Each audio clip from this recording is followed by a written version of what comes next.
Good morning. How are we doing? It's quite a little productive morning going on. The food processor is already out, and Hannah is. I don't know who to compare you to. Just with you. Partly, this is a recipe from Pinterest or something, and this is what I'm going to put in it anyway. Style of baking always works. Always works really well. Experimental, creative. Yeah. Bit of both. It's never gone wrong before. Levi does the same. Oh, haven't got this, so I'll just put this other thing in instead. If you have a little bit of understanding and knowledge about how what you're baking works, you can add different things in. Eden's getting towards this sort of level, but Eden just goes, "Oh, I didn't have that, so I just didn't put it in." No, Eden has always just made stuff up, so she should just go, "I quite like oats. I'm gonna make some like oaty cake things," and she'll just mix like oats and milk and put them in the oven. Milk and honey and put them in the oven and be like, "I made oat cakes." Yeah. Generally, they taste all right because the ingredients are, solid choices, but sometimes it's a bit of a weird consistency. It just tastes a bit like, when you've made porridge and it's like the dry bit on the side.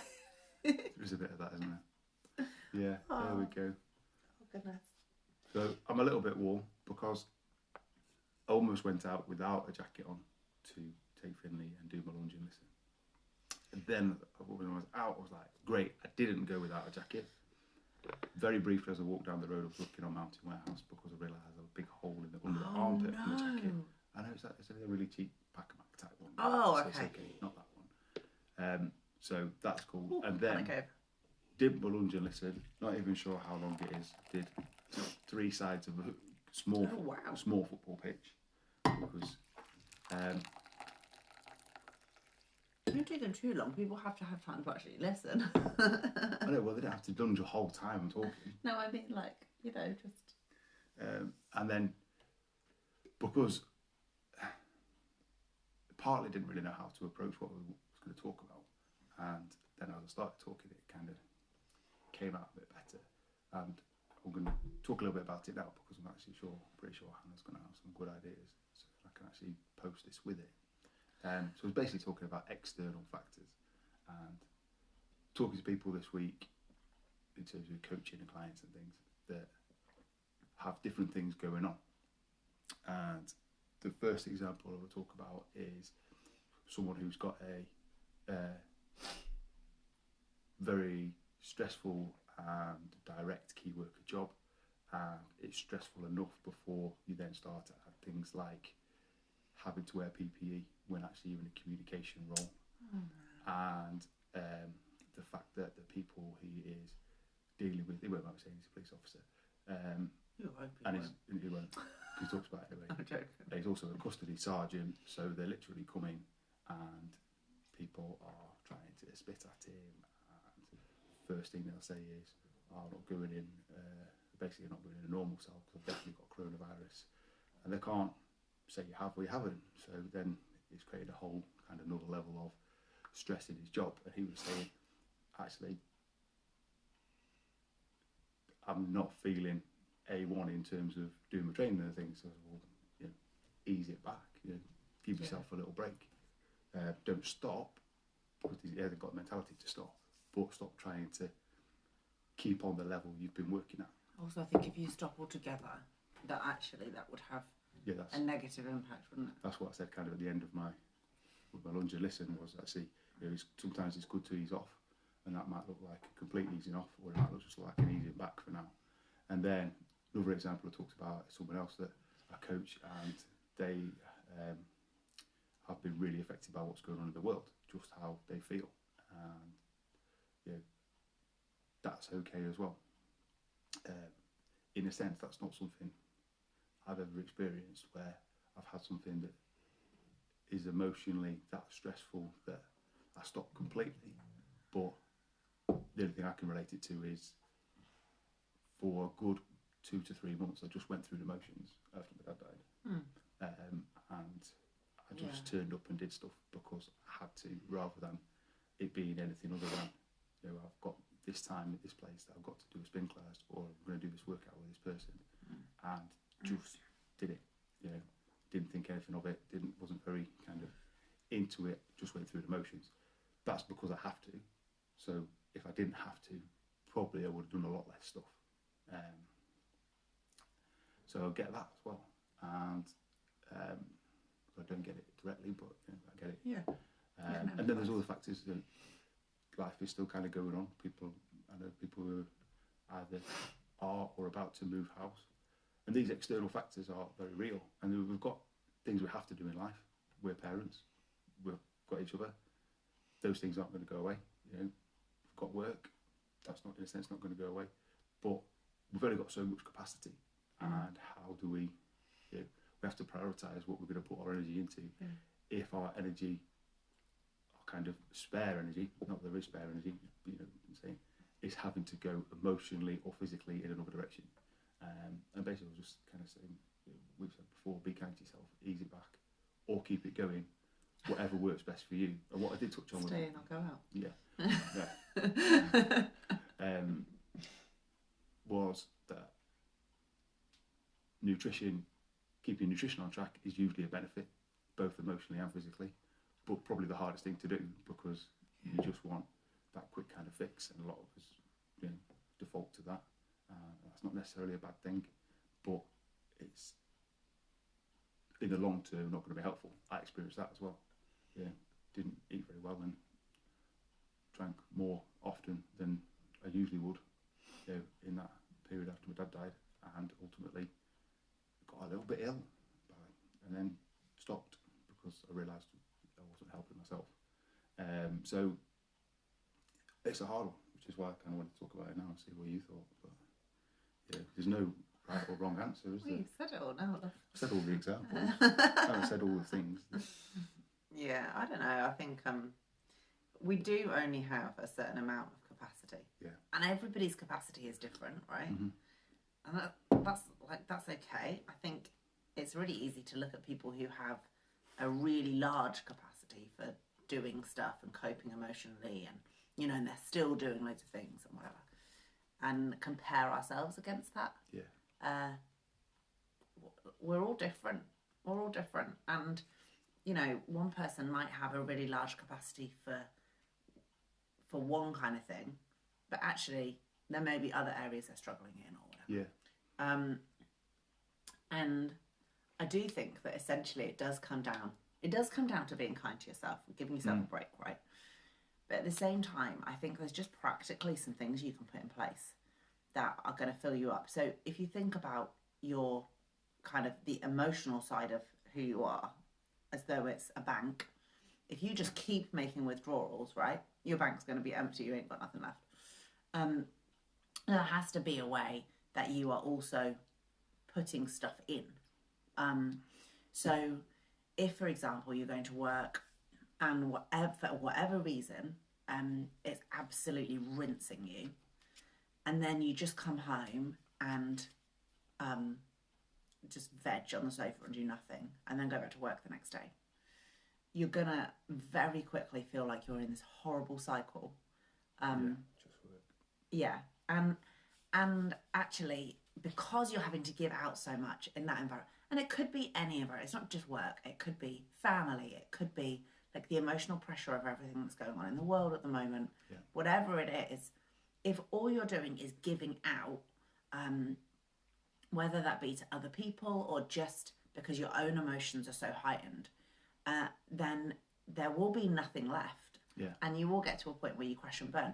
So yes, we have to be kind to ourselves, but actually what does being kind to myself look like? Because being kind to myself doesn't necessarily mean I just sit on the sofa and do nothing because I'm rinsed at the end of the day.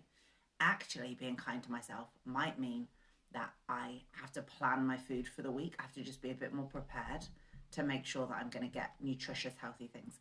It might be that I think, right, okay, I know that emotionally I'm really struggling at the moment. When we're emotionally struggling, actually, a higher level of protein is really beneficial because it is the building blocks of your cells. So at a cellular level, it's really important. Hormones as well. Yeah. So I hadn't thought of that. So just having cortisol, those, all those things, elevated. You need your good levels of fatty acids and things to manage that. To manage help that. the body manage it. And I think when we're struggling, it's really hard to do that, right? But actually setting a bit of time, don't try and do it on a Wednesday evening when you've gotten home from work or you've had a really rough day. Think, right, I'm going to put aside Saturday morning. I'm going to have a little bit of a lie in. I'm going to get up. I'm going to make myself a coffee. I'm going to sit down with a piece of paper or my laptop or whatever, and I'm going to make a plan for my week. Yeah. And plan some healthy food. Plan some things that feel like treats that are not going to end up leaving you feeling rubbish the next day, right? And I think actually the other thing, putting exercise aside, although keeping moving is really important, even if all you're doing is going for a walk, go for a walk and get some fresh air. You don't have to do some kind of crazy thing.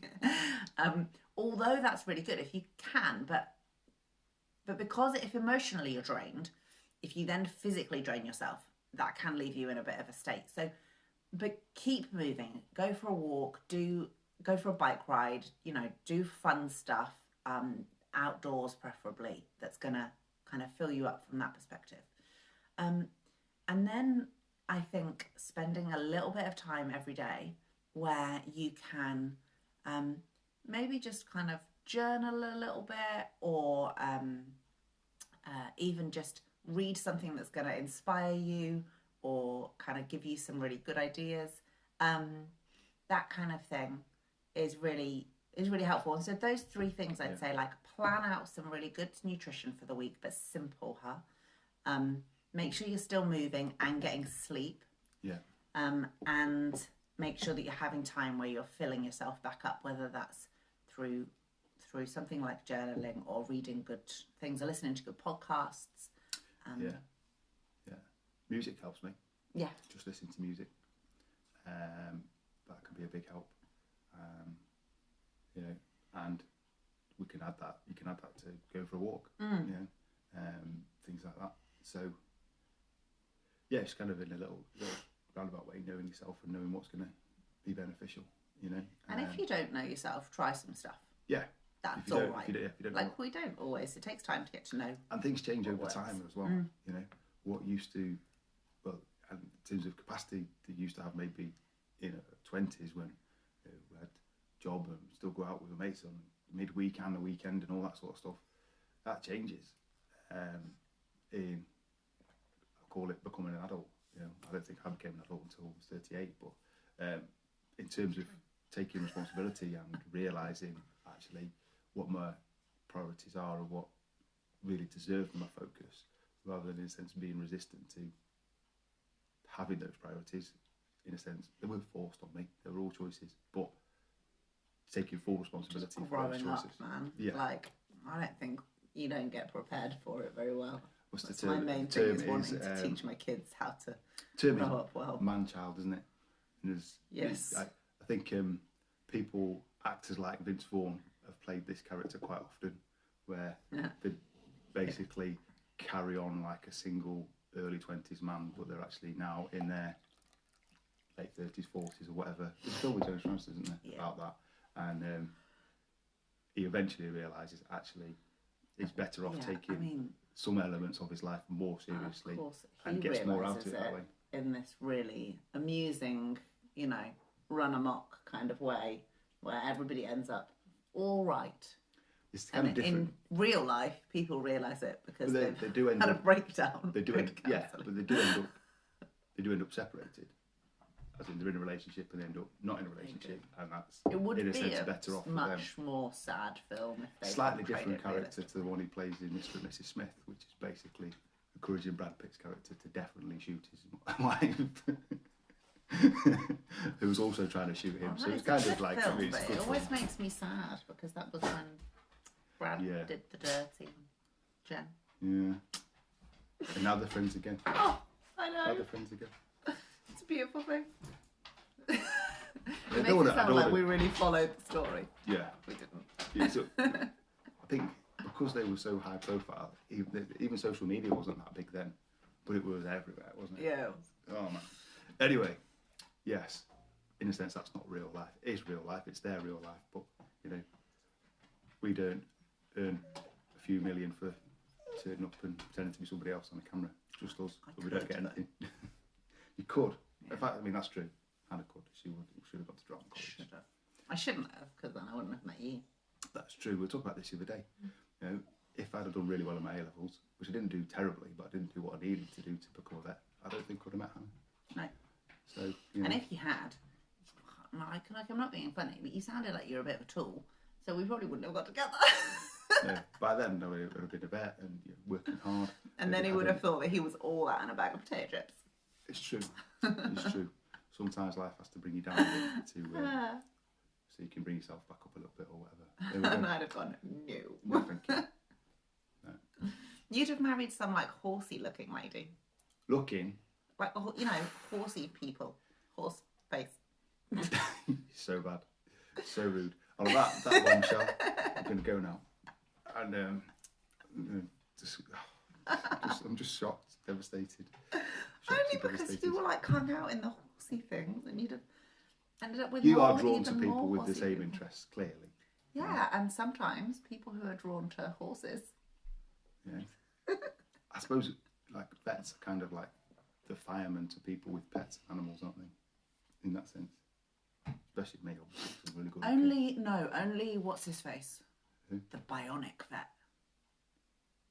He's cool. He is cool. Because he's like, Yeah. Oh. he's badass and he does mechanic stuff. Years and years ago, I saw a thing on Blue Peter where a tortoise had an accident and they fitted in with Lego. Like a little Lego wheel, a little block, and then the wheels underneath. Was so it you the can still bionic go. vet? No, Oh. this is, we're talking like when I was young, so 30 odd years ago. if Okay, not yeah, more. he's not that old. He's not been No, rebuilding. but he's dogs. amazing. The He bionic vet. He is, yeah. Oh, Incredible. I have a lot of time for him. Yeah. Yeah, definitely. Right, guys, have a really good day. That's a bit more positive finish than what we're going to finish with Hannah's comments about people who like horses. I mean, that's just... Oh. No, Clip right. I have a lot of friends who Eden Joy loves horses. I don't mean that. It's just, those kind of very... You would have... If you'd become a vet with the kind of people you were already hanging out with, you'd have become one of those people that was like... I definitely would have been wearing check shirts and... look, I can look horsey if I do that face. chinos and See? wellies if it was a muddy yard. Oh my gosh. And all that sort of thing. He would. There you go. I put him down a peg or two. What? And at the same time brought me up quite a few more. There we go. Right. Have a great day. We'll see you tomorrow.